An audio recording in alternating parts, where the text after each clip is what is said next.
কোনো ব্যক্তির ব্যক্তিত্ব কিভাবে তৈরি হয়?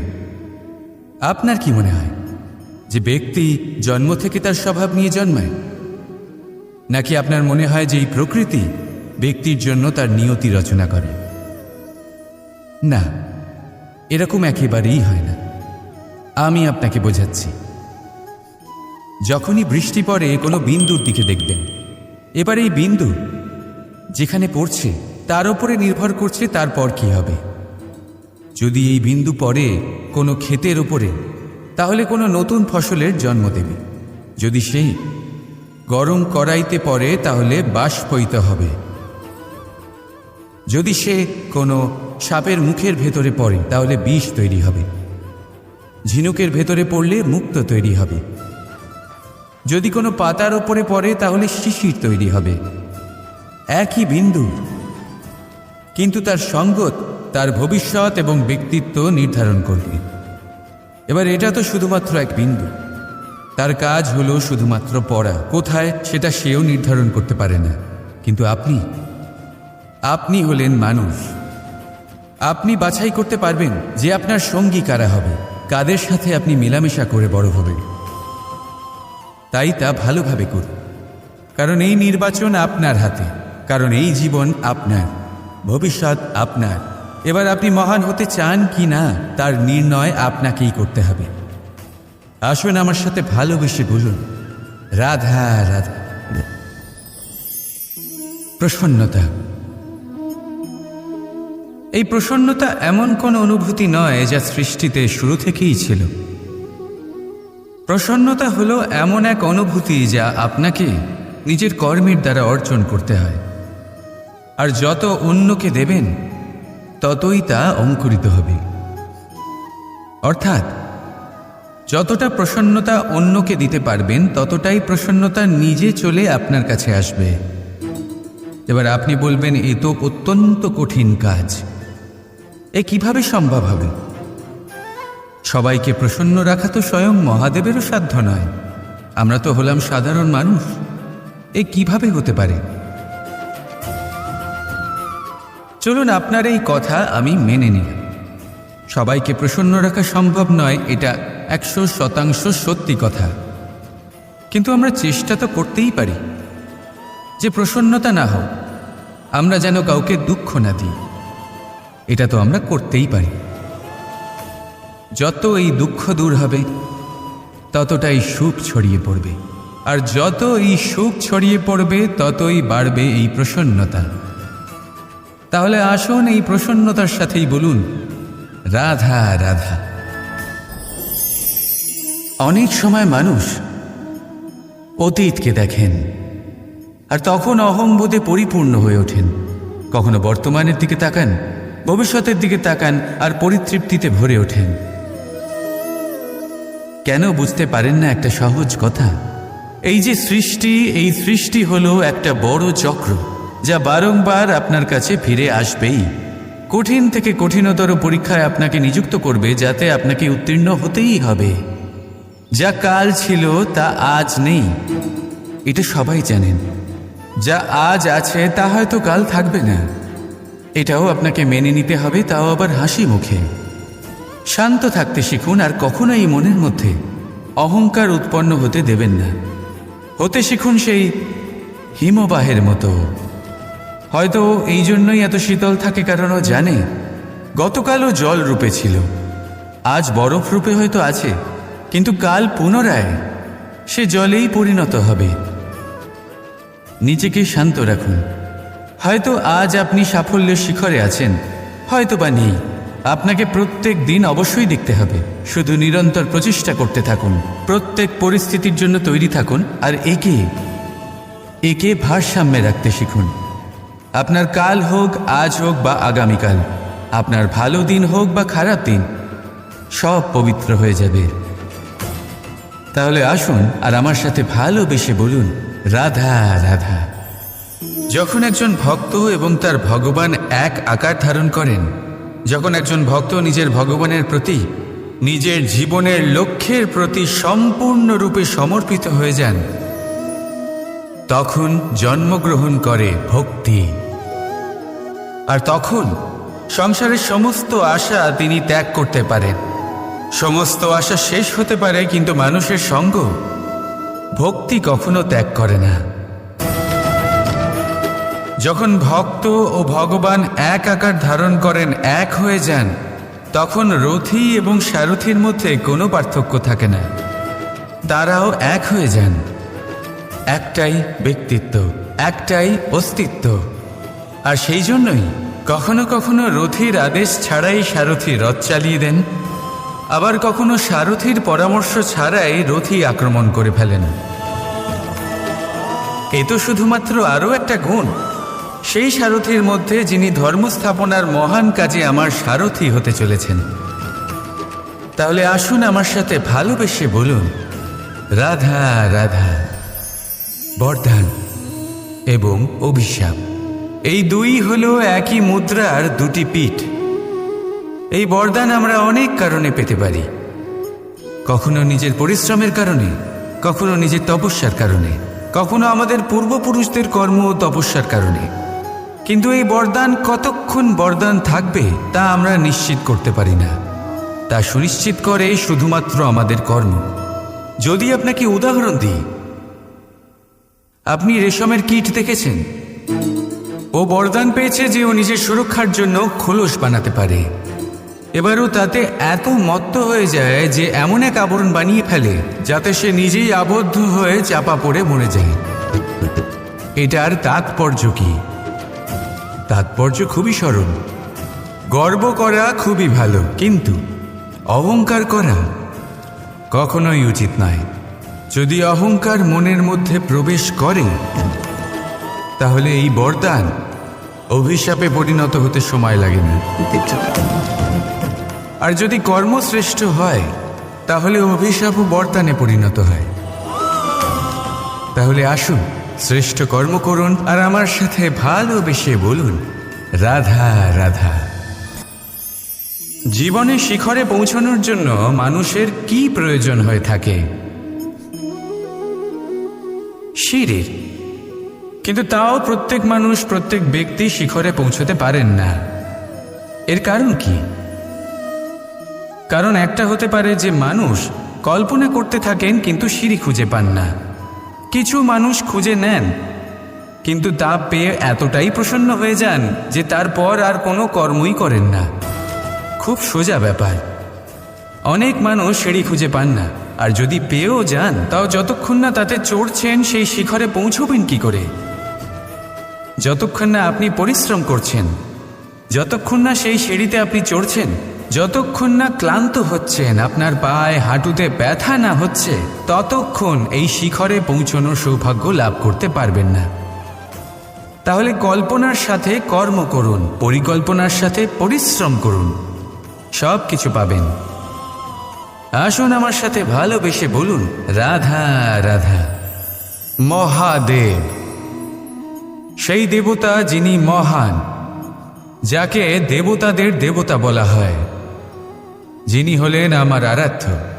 কখনো আপনার মনে এই প্রশ্ন এসেছে যে শিবকেই কেন মহাদেব বলা হয়, অন্য কোনো দেবতাকে কেন বলা হয় না? সেই কারণ মহাদেবের মধ্যে, ওনার মধ্যে এমন এক বিশেষ গুণ রয়েছে যা অন্য কারোর নেই। তা হলো নিঃস্বার্থ হয়ে মানুষের সেবা করা। যদি প্রয়োজন পড়ে, যদি সৃষ্টির পথে বিনাশের কালো মেঘ ছেয়ে থাকে, তখন নিজের প্রাণের চিন্তা না করে হলাহল পান করার জন্য প্রস্তুত থাকেন মহাদেব। আর এই অদ্বিতীয় ত্যাগের জন্যই শিবকে মহাদেব বলে ডাকা হয়। এবার যদি কোনো মানুষও নিঃস্বার্থ ভাবনার দ্বারা নিজেকে অর্পণ করে দেয় এই জগতের কল্যাণের জন্য, মানুষের সেবার জন্য, তাহলে তিনিও মহাপুরুষ, মহামানব হতে পারেন। যদি কেউ অভুক্ত থাকেন, তাহলে নিজের থালা থেকে অর্ধেক খাবার তাকে দিয়ে দিন। যদি কেউ অসুস্থ হন, তাহলে তাকে সেবা করার, চিকিৎসা করার চেষ্টা করুন। এই জীবন শুধু নিজের জন্য নয়, অন্যদের প্রতি, সমস্ত সংসারের প্রতি উৎসর্গ করুন। যদি এইসব মানুষ শিখে যান, তাহলে তিনি মহাদেবের পথে অগ্রসর হতে পারেন। যদি মানুষ নিঃস্বার্থ ভাবনার দ্বারা এই সংসারের সেবা করতে শিখে যান, তাহলে তিনি নিশ্চিত রূপে মহামানব অবশ্যই হতে পারবেন। আসুন আমার সাথে ভালোবেসে বলুন, রাধা রাধা। আপনি কি কখনো কোনো জলের ধারা দেখেছেন? তার সামনে যতই মাটি থাকুক না কেন, যতই কাদা থাকুক না কেন, যখন এই জলের ধারা বইতে আরম্ভ করে দেয়, তখন এই কাদাকে নিজেই ধুয়ে নিয়ে যায়। ওই কাদাকে ধুয়ে দেয় এবং নিজের পথ নিজেই তৈরি করে নেয়। তাহলে আপনিও এরকম জলের মতো হয়ে উঠুন।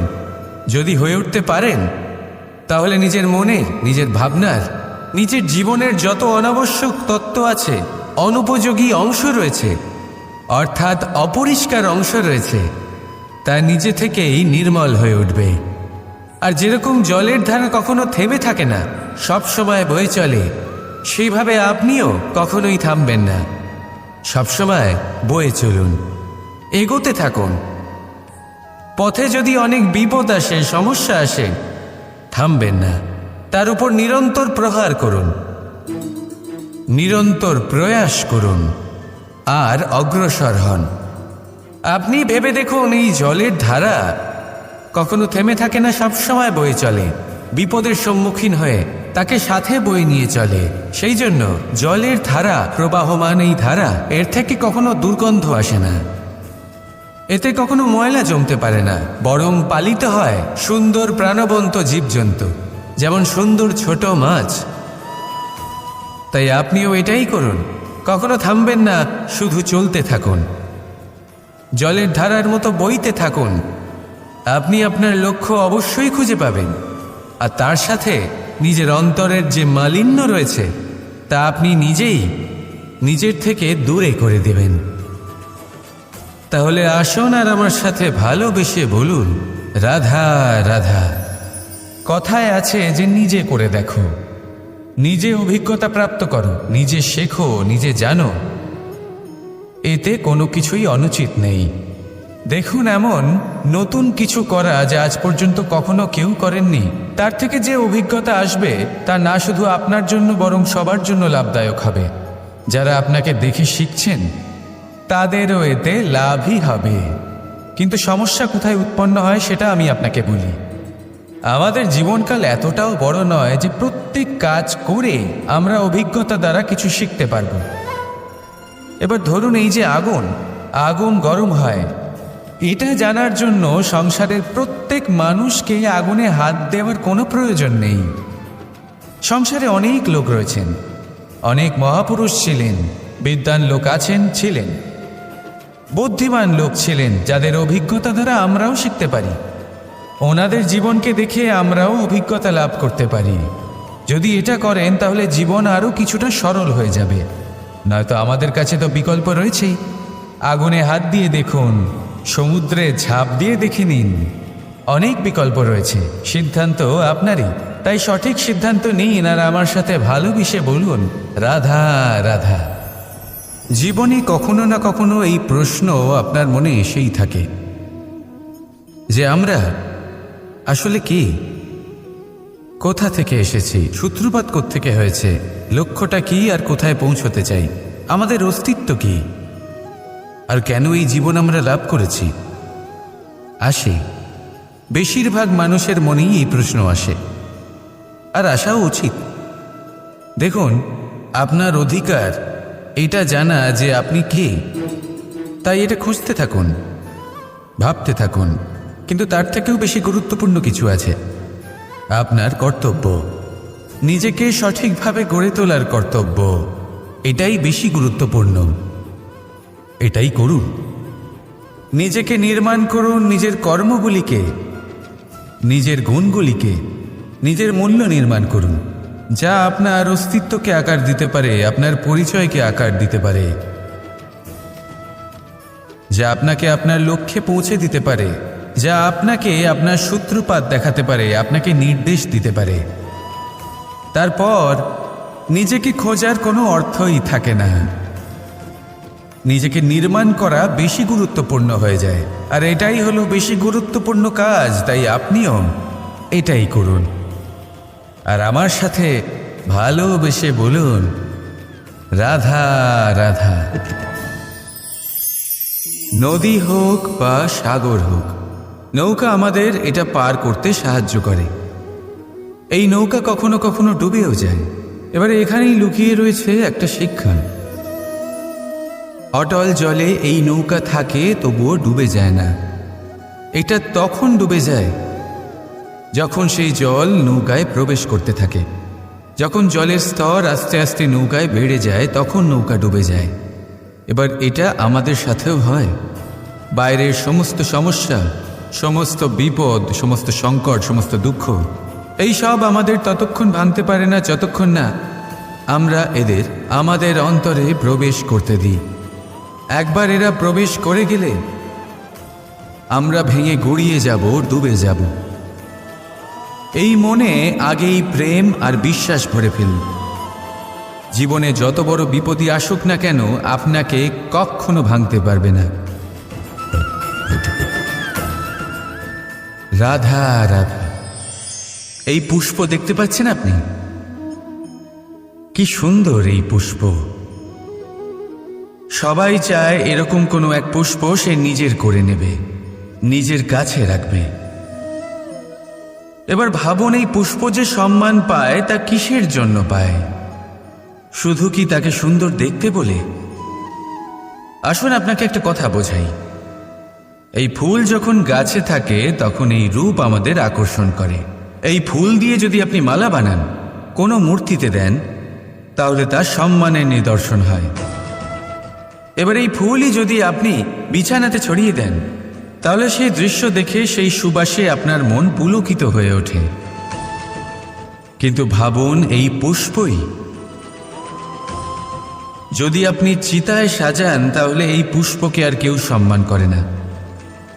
একই রকম কথা, সেই একই পুষ্প এক পরিস্থিতিতে সম্মান পাচ্ছে, এক পরিস্থিতিতে নয়। কেন? কারণ এতেই লুকিয়ে রয়েছে একটা গুরুত্বপূর্ণ শিক্ষা। এর সারমর্ম হলো এটাই যে এই সম্মান ব্যক্তি বা বস্তুকে করা হয় না, সম্মান করা হয় সময় এবং পরিস্থিতিকে। এবার এই যে সময়, তা কখনোই আমাদের বশে থাকে না। আমাদের বশে থাকে পরিস্থিতি। আমাদের পরিস্থিতি কেমন হবে তার সিদ্ধান্ত স্বয়ং আমরাই নিই। আর যেরকম আমাদের পরিস্থিতি হবে সেরকমই আমাদের সম্মান করা হবে।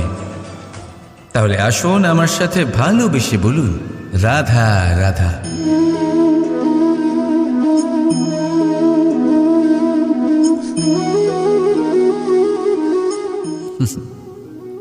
এবারে আপনারা ভাবছেন যে আমি এত একাগ্রতার সাথে এই পিঁপড়েকে কেন দেখছি।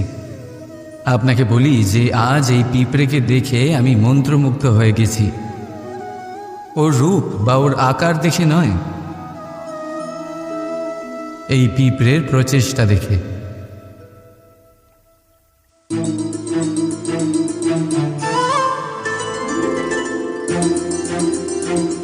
আপনি জানেন, অজস্র পরিশ্রমের পরেই পিঁপড়ে তার নিজের একটা ছোট বাড়ি বানাতে পারে, যা অন্য প্রাণীদের জন্য অত্যন্ত সহজ ব্যাপার। তাই পিঁপড়ের জন্য তার জীবনের সবচেয়ে বড় ঘটনা, সবচেয়ে বড় সাফল্য তার। ভবিষ্যতে এই পিঁপড়ে থাকুক বা না থাকুক, তাদের বানানো বাড়ি বহু বছর অবধি টিকে থাকে। জীবনে সাফল্যের সাথেও ঠিক এমনটাই ঘটে। আপনি একদিনে সাফল্য লাভ করতে পারবেন না, কিন্তু যদি আপনি প্রতিদিন চেষ্টা করতে থাকেন, তবে একদিন আপনি অবশ্যই সাফল্য লাভ করবেন। মনে রাখবেন, ভাগ্যের দ্বার তাদের জন্য উন্মুক্ত হয় না যারা হার মেনে নেয়। ভাগ্য তার দ্বার তাদের জন্যই খোলে যারা বসে না থেকে প্রয়াস করে সেই দরজার কড়া নাড়াতে। তাই প্রয়াস করতে থাকুন। সাফল্য অবশ্যই একদিন না একদিন আপনার কাছে আসবেই। রাধা রাধা। এই তালাটা দেখতে পাচ্ছেন আপনি? এই তালাকে ভেঙেও খুলে দেওয়া যায়, আবার ভালোবেসেও খুলে দেওয়া যায়। অর্থাৎ এই তালাটা আপনি এই চাবির দ্বারাও খুলে দিতে পারেন, এই হাতুড়ি দিয়েও খুলে দিতে পারেন। কিন্তু এই খোলাতে তফাৎ আছে। যদি তালা খোলার জন্য আপনি সেটা ভেঙে ফেলেন, তাহলে তা পরের বার আর কাজে লাগবে না। ধর্মস্থাপনার মহান কাজে আমার সারথি হতে চলেছেন। তাহলে আসুন আমার সাথে ভালোবেসে বলুন, রাধা রাধা। বরদান এবং অভিশাপ এই দুই হলো একই মুদ্রার দুটি পিঠ। এই বরদান আমরা অনেক কারণে পেতে পারি, কখনো নিজের পরিশ্রমের কারণে, কখনো নিজের তপস্যার কারণে, কখনো আমাদের পূর্বপুরুষদের কর্ম ও তপস্যার কারণে। কিন্তু এই বরদান কতক্ষণ বরদান থাকবে তা আমরা নিশ্চিত করতে পারি না। তা সুনিশ্চিত করে শুধুমাত্র আমাদের কর্ম। যদি আপনাকে উদাহরণ দিই, আপনি রেশমের কীট দেখেছেন? ও বরদান পেয়েছে যে ও নিজের সুরক্ষার জন্য খোলস বানাতে পারে। এবারও তাতে এত মত্ত হয়ে যায় যে এমন এক আবরণ বানিয়ে ফেলে যাতে সে নিজেই আবদ্ধ হয়ে চাপা পড়ে মরে যায়। এটার তাৎপর্য কি? তাৎপর্য খুবই সরল। গর্ব করা খুবই ভালো, কিন্তু অহংকার করা কখনোই উচিত নয়।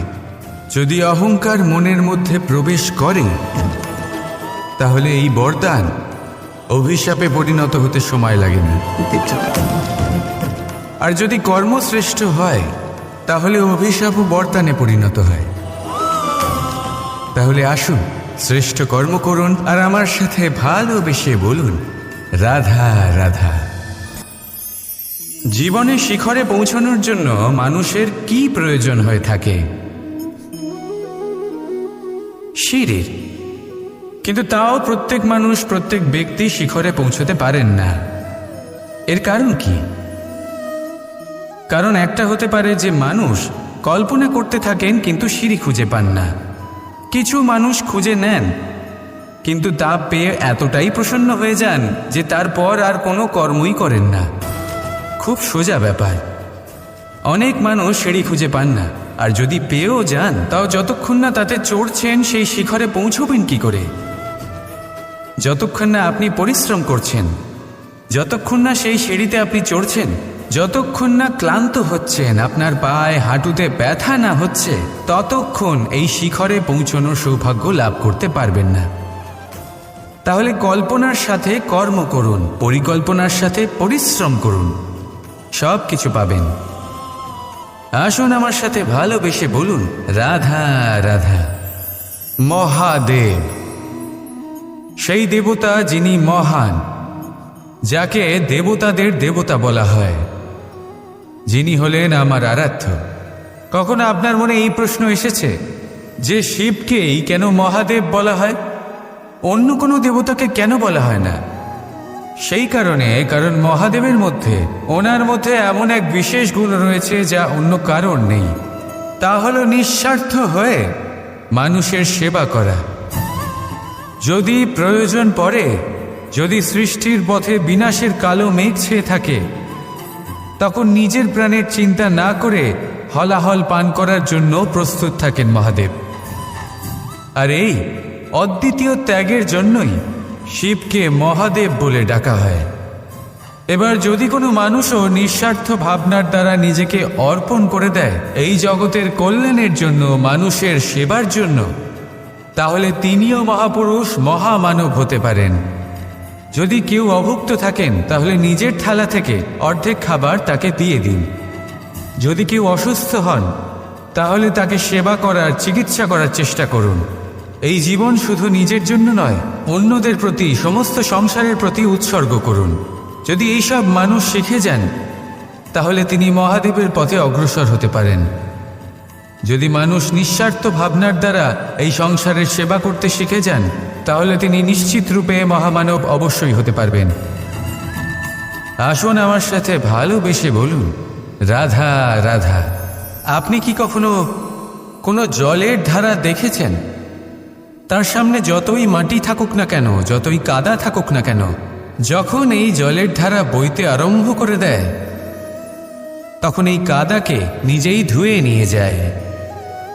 ওই কাদাকে ধুয়ে দেয় এবং নিজের পথ নিজেই তৈরি করে নেয়। তাহলে আপনিও এরকম জলের মতো হয়ে উঠুন। যদি হয়ে উঠতে পারেন তাহলে নিজের মনের, নিজের ভাবনার, নিজের জীবনের যত অনাবশ্যক তত্ত্ব আছে, অনুপযোগী অংশ রয়েছে, অর্থাৎ অপরিষ্কার অংশ রয়েছে, তা নিজে থেকেই নির্মল হয়ে উঠবে। আর যেরকম জলের ধারা কখনো থেমে থাকে না, সব সময় বয়ে চলে, সেইভাবে আপনিও কখনোই থামবেন না। সবসময় বয়ে চলুন, এগোতে থাকুন। পথে যদি অনেক বিপদ আসে, সমস্যা আসে, থামবেন না, তার উপর নিরন্তর প্রহার করুন, নিরন্তর প্রয়াস করুন আর অগ্রসর হন। আপনি ভেবে দেখুন, এই জলের ধারা কখনো থেমে থাকে না, সবসময় বয়ে চলে, বিপদের সম্মুখীন হয়ে তাকে সাথে বয়ে নিয়ে চলে। সেই জন্য জলের ধারা, প্রবাহমান এই ধারা, এর থেকে কখনো দুর্গন্ধ আসে না, এতে কখনো ময়লা জমতে পারে না, বরং পালিত হয় সুন্দর প্রাণবন্ত জীবজন্তু, যেমন সুন্দর ছোট মাছ। তাই আপনিও এটাই করুন, কখনো থামবেন না, শুধু চলতে থাকুন, জলের ধারার মতো বইতে থাকুন। আপনি আপনার লক্ষ্য অবশ্যই খুঁজে পাবেন, আর তার সাথে নিজের অন্তরের যে মালিন্য রয়েছে তা আপনি নিজেই নিজের থেকে দূরে করে দেবেন। তাহলে আসুন আর আমার সাথে ভালোবেসে বলুন, রাধা রাধা। কথায় আছে যে নিজে করে দেখো, নিজে অভিজ্ঞতা প্রাপ্ত করো, নিজে শেখো, নিজে জানো, এতে কোনো কিছুই অনুচিত নেই। দেখুন, এমন নতুন কিছু করা যা আজ পর্যন্ত কখনো কেউ করেননি, তার থেকে যে অভিজ্ঞতা আসবে তা না শুধু আপনার জন্য বরং সবার জন্য লাভদায়ক হবে। যারা আপনাকে দেখে শিখছেন তাদেরও এতে লাভই হবে। কিন্তু সমস্যা কোথায় উৎপন্ন হয় সেটা আমি আপনাকে বলি। আমাদের জীবনকাল এতটাও বড় নয় যে প্রত্যেক কাজ করে আমরা অভিজ্ঞতা দ্বারা কিছু শিখতে পারব। এবার ধরুন, এই যে আগুন গরম হয়, এটা জানার জন্য সংসারের প্রত্যেক মানুষকে আগুনে হাত দেওয়ার কোনো প্রয়োজন নেই। সংসারে অনেক লোক রয়েছেন, অনেক মহাপুরুষ ছিলেন, বিদ্বান লোক ছিলেন, বুদ্ধিমান লোক ছিলেন, যাদের অভিজ্ঞতা দ্বারা আমরাও শিখতে পারি। ওনাদের জীবনকে দেখে আমরাও অভিজ্ঞতা লাভ করতে পারি। যদি এটা করেন তাহলে জীবন আরও কিছুটা সরল হয়ে যাবে। নয়তো আমাদের কাছে তো বিকল্প রয়েছেই। আগুনে হাত দিয়ে দেখুন, সমুদ্রে ঝাঁপ দিয়ে দেখে নিন, অনেক বিকল্প রয়েছে। সিদ্ধান্ত আপনারই। তাই সঠিক সিদ্ধান্ত নিন আর আমার সাথে ভালোবেসে বলুন, রাধা রাধা। প্রসন্নতা। এই প্রসন্নতা এমন কোন অনুভূতি নয় যা সৃষ্টিতে শুরু থেকেই ছিল। প্রসন্নতা হলো এমন এক অনুভূতি যা আপনাকে নিজের কর্মের দ্বারা অর্জন করতে হয়। আর যত অন্যকে দেবেন ততই তা অঙ্কুরিত হবে। অর্থাৎ যতটা প্রসন্নতা অন্যকে দিতে পারবেন ততটাই প্রসন্নতা নিজে চলে আপনার কাছে আসবে। এবার আপনি বলবেন, এ তো অত্যন্ত কঠিন কাজ, এ কিভাবে সম্ভব হবে? সবাইকে প্রসন্ন রাখা তো স্বয়ং মহাদেবেরও সাধ্য নয়। আমরা তো হলাম সাধারণ মানুষ, এ কিভাবে হতে পারে? চলুন, আপনার এই কথা আমি মেনে নিলাম।